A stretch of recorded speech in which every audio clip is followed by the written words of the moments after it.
हिंसा को स्वीकार नहीं किया जाएगा। एट्रोसिटी इधर हो उधर हो, दोनों हमारे लिए खतरनाक है। अगर ये धार्मिक जुनून ना होता तो आज ह्यूमन सोसाइटी जहां है उससे कहीं ज्यादा होती। कोई एक सिंगल पॉलिटिकल पार्टी जिम्मेदार नहीं है, बल्कि समाज का एक तबका भी जिम्मेदार है जो इन्हीं मुद्दों पर लगातार अब तक वोट करता चला आया। दलित भी बहुत ज्यादा हिंसा और अत्याचार के शिकार होते थे, लेकिन 1989 में जब एट्रोसिटीज एक्ट बन गया तो फिर उसके बाद उन पर होने वाले हिंसात्मक कार्रवाई में बहुत ज्यादा कमी आ गई। ज़कात भवन, इन तीनों के ज्वाइंट संयुक्त बैनर तले बिहार के कोने कोने में एक अभियान चलाया गया है और उस अभियान के केंद्र में 20 अप्रैल जो आने वाला है, 20 अप्रैल को पटना के बापू सभागार गांधी मैदान के नजदीक मिल्लत बचाओ मुल्क बचाओ के नाम से एक कॉन्फ्रेंस आयोजित किया गया। दरअसल मिल्लत बचाओ मुल्क बचाओ के नाम से जो आयोजित कॉन्फ्रेंस है, उसका उद्देश्य जो है उसको बताने के लिए आप लोगों को हमने कष्ट दिया है और आप लोगों से विनती है कि उस उद्देश्य को आम जनों तक पहुंचाने की कृपा करेंगे। देश के जो वर्तमान में हालात हैं, इससे आप सभी लोग अवगत हैं। तमाम पॉलिटिकल पार्टियां लगातार धार्मिक मुद्दों को प्राथमिकता के आधार पर ले रही हैं। सारे टीवी चैनलों में जितने डिबेट्स हो रहे हैं, अखबार में जो सुर्खियां लग रही हैं और चौक चौराहों पर जो बहसें हो रही हैं, वो सिर्फ और सिर्फ धार्मिक होने लग गई है। अब अगर सांप्रदायिक राजनीति इस तेजी के साथ बढ़ता रहेगा, कॉमनल पॉलिटिक्स अगर ऐसे ही होता रहेगा, तो देश की जो असल समस्याएं हैं, जो सबकी समस्याएं, उस पर चर्चा कब और कैसे होगा, ये एक बड़ा प्रश्न है। आखिर उस पर चर्चा कैसे होगा? ये वक्त ही नहीं दिया जा रहा है कि लोग रोजी पर, रोटी पर, पढ़ाई पर, लिखाई पर, दवाई पर, कमाई पर, सड़क पर, बिजली पर, रोजगार पर, बाढ़ पर, सुखाड़ पर, किसानों की समस्याओं पर और इस तरह की वो युवाओं की समस्याओं पर, छात्रों की समस्याओं पर कब बहस शुरू होगी। लेकिन इसमें अकेले कोई एक सिंगल पॉलिटिकल पार्टी जिम्मेदार नहीं है, बल्कि समाज का एक तबका भी जिम्मेदार है जो इन्हीं मुद्दों पर लगातार अब तक वोट करता चला आया। देश में कई वर्ग के लोग रहते हैं, कई सेक्शन है। उन वर्गों में एक वर्ग जिसे आप एससी एसटी कहते हैं, 80 के दशक से पहले का इतिहास ये बताता है कि पहले हमारे देश में जातीय हिंसा बहुत ज्यादा होती थी।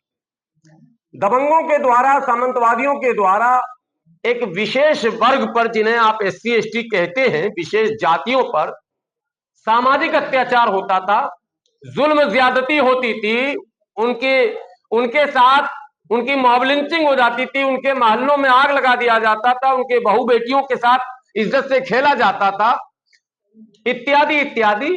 लेकिन इससे बड़ी बात यह थी कि वो वर्ग, उस जाति से जुड़े लोग थाना और चौकी और अदालत अगर जाते थे तो उनकी फरियाद को सुना नहीं जाता था। ऐसे में उस वर्ग के जो नेता थे वो चिंतित थे। आईपीसी की वो तमाम धाराएं जो अपराध को कंट्रोल करने के लिए बनाई गई थी, उनके रहते हुए भी उन पर अत्याचार रोका नहीं जा रहा था। ऐसे में उन वर्ग के नेताओं ने मुनासिब समझा कि अपने इस दबे कुचले समाज के सामाजिक सुरक्षा के लिए हमें एक विशेष कानून की आवश्यकता है, जरूरत है। सो उस वर्ग के नेताओं की अनुशंसा पर तत्कालीन प्रधानमंत्री स्वर्गीय राजीव गांधी ने 1989 में एक विधेयक लाया। वो कानून बना जिसको आप अत्याचार निवारण अधिनियम के नाम से जानते हैं। आप उसको डाउनलोड करके निकाल भी सकते हैं, उसकी copy. Prevention of atrocity act 1989 जो ये कानून बनाया गया, इस कानून के प्रभावी रूप से लागू होते ही आप आंकड़ा निकालकर देखें, डेटा देखें, उन जातियों पर, जाति के नाम पर जो अत्याचार हुआ करता था, उसमें कमी आने लगी। बंगाल में हो रही हिंसा या भारत के किसी भी कोने में हो रही हिंसा, हमारा संगठन पूरी तरह से किसी भी प्रकार की हिंसा की न केवल मजम्मत करता है, बल्कि उसके रोकने के लिए जो भी बेहतर उपाय हों उस पर काम भी करता है। हमारी टीम बंगाल में भी है और बंगाल के प्रदेश अध्यक्ष का बाकायदा रिटर्न में बयान भी आ चुका है इस पर। वो इस सम्मेलन में आएंगे भी। और हमने अपना स्टैंड बिल्कुल क्लियर रखा है, हिंसा को स्वीकार नहीं किया जाएगा। एट्रोसिटी इधर हो उधर हो, दोनों हमारे लिए खतरनाक है। देश के लिए खतरनाक है, समाज के लिए खतरनाक है, गरीब लोगों के लिए ज्यादा ही खतरनाक है। इसलिए तमाम लोगों को मिलकर हिंसा रोकने के सामाजिक, राजनीतिक और साथ में लीगल, जिसको आप कहते हैं, यानी संवैधानिक, सामाजिक, राजनीतिक और संवैधानिक उपायों पर ही हम मंथन करने के लिए इस कार्यक्रम को कर रहे हैं। ऐसा क्यों हो रहा है? देखिए, मैंने जो बातें कही उसी को फिर दोहराऊंगा। ये तो राजनेताओं से पूछा जाने वाला सवाल है। हमारा संगठन सदैव प्यार, मोहब्बत, अमन, चैन, सुकून, भाईचारा और अधिकार की बात करने कहता। हम सदैव कहते हैं आप रोजी रोटी, पढ़ाई लिखाई, दवाई कमाई की बात करें, सड़क बिजली की बात करें, शिक्षा की बात करें, स्वास्थ्य की बात करें, ताकि इसमें धर्म आए नहीं। बिजली सबके लिए, हिंदू, मुसलमान, सिख, ईसाई, जैन, पारसी, आस्तिक, नास्तिक सबको चाहिए। सड़क सबको चाहिए, पानी सबको चाहिए, खाना सबको चाहिए, कपड़ा सबको चाहिए, रोजगार सबको चाहिए। तो जो सबको चाहिए उस पर हम लोग बात करना चाहते हैं। हमारे सारे पोस्टर देखेंगे, इसकी परिभाषा भी हम लोगों ने लिख रखी है। समाज में मेल मिलाप को बढ़ाने, जो भेदभावपूर्ण दीवारें खड़ी हो गई हैं उसको गिराने के लिए हम लोग इस कार्यक्रम को कर रहे हैं। और ये मिल्लत का मतलब वो केवल मुसलमान नहीं समझेंगे। और हमारे कार्यक्रम को संबोधित करने के लिए अधिकांश नॉन मुस्लिम ही आमंत्रित है, मुसलमान लीडर कम ही है। ये भी आपको सूचना दे दूं। और हमारी इस भीड़ में भी जो है हमारे भाई हमारे साथ। 1893 में उन्होंने world parliament of religion Chicago में एक बहुत ही जबरदस्त लेक्चर दिया था। उस लेक्चर का एक हिस्सा ये था, उन्होंने कहा था कि sectarianism, bigotry and its horrible descendants fanaticism have long possessed this beautiful earth. They have filled the earth with violence. Had it not been for these horrible demons, human society would be far more advanced than it is now. इसका मतलब ये था कि sectarianism, बाइगट्री, फिरका परस्ती और इसकी जो खौफनाक औलाद है वो क्या, फैनाटिसिज्म, धार्मिक जुनून, इसने हमारी पूरी जमीन को नफरत से, हिंसा से भर दिया। अगर ये धार्मिक जुनून ना होता तो आज ह्यूमन सोसाइटी जहां है उससे कहीं ज्यादा होती। इसी तरह देखिए, हिंदुस्तान के एक बहुत बड़े लीडर गुजरे हैं, वाजपेयी जी। आप तमाम लोग उनसे वाकिफ हैं। उन्होंने एक मौके से कहा था कि the ruler must follow rajdharma, the ruler must follow rajdharma, a king should not discriminate its between he subjects. यानी रूलर को राजधर्म फॉलो करना चाहिए और उसे कभी भी अपनी रियाया और अवाम के दरमियान भेदभाव नहीं करना चाहिए धर्म की बुनियाद पर।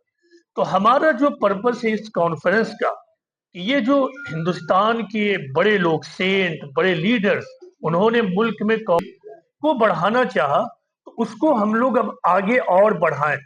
क्योंकि देखिए, ये बहुत कॉमन सेंस की बात है। कॉमन सेंस की बात, मुल्क क्या है? मुल्क एक घर है, देश एक घर होता है।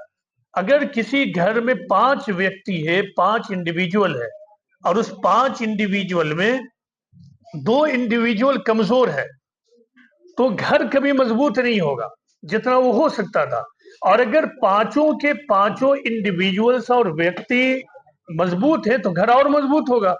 इसी तरह मुल्क में जितने, हमारा मुल्क क्या है? हमारा एक मुल्क एक गुलशन है, एक गार्डन है, एक ब्यूटीफुल गार्डन है। ऐसा गार्डन पूरी दुनिया में मौजूद नहीं है। यहाँ हिंदू भी है, सिख भी है, ईसाई भी, सभी धर्म के मानने वाले, एथीस्ट भी है जो किसी भी धर्म को नहीं मानते, ईश्वर को नहीं मानते, सब लोग यहाँ रहते हैं।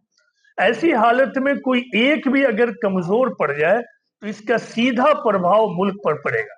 अगर यहाँ के व्यक्ति ताकतवर होते हैं तो मुल्क ताकतवर होगा। देखिए, एक बात याद रखिए कि हमारा मुल्क भारत में सुपर पावर बनने की तमाम विशेषताएं और गुण मौजूद हैं। इस रास्ते में अगर कोई चीज रुकावट और ऑब्स्टेकल है, बाधा है, तो वो है कॉम्युनल पॉलिटिक्स, नफरत का माहौल और हिंसात्मक माहौल। अगर हम इसको रोकने में, कम करने में कामयाब हो गए तो यही इस मुल्क की तकदीर को बदल देगा। तो एक काम हमारा, एक मकसद ये है, और दूसरा मकसद जैसा कि हमारे साथी गुलाम सरवर साहब ने एक्सप्लेन कर दिया कि आज से पहले दलित भी बहुत ज्यादा हिंसा और अत्याचार के शिकार होते थे, लेकिन 1989 में जब एट्रोसिटीज एक्ट बन गया तो फिर उसके बाद उन पर होने वाले हिंसात्मक कार्रवाई में बहुत ज्यादा कमी आ गई। इसी तरह बहुत सारे कानून यहाँ मौजूद ऑलरेडी हैं जिसके जरिया हिंसा फसाद को रोका जाए। बहुत सारी पॉलिटिकल पार्टी मौखिक रूप से भी कहती है कि हम इनको प्रोटेक्ट करेंगे, हम उनको प्रोटेक्ट करेंगे, लेकिन 70 साल का एक्सपीरियंस ये बताता है कि मौखिक अनाउंसमेंट से अब तक कोई तब्दीली नहीं हुई। तो हम ये चाहते हैं कि इस पर अब रोक लगाने के लिए कोई बहुत ही इफेक्टिव कानून बन जाए, या जो कानून ऑलरेडी एग्जिस्ट कर रहा है उसी में माइनॉरिटीज और वीकर सेक्शन को शामिल कर लिया जाए।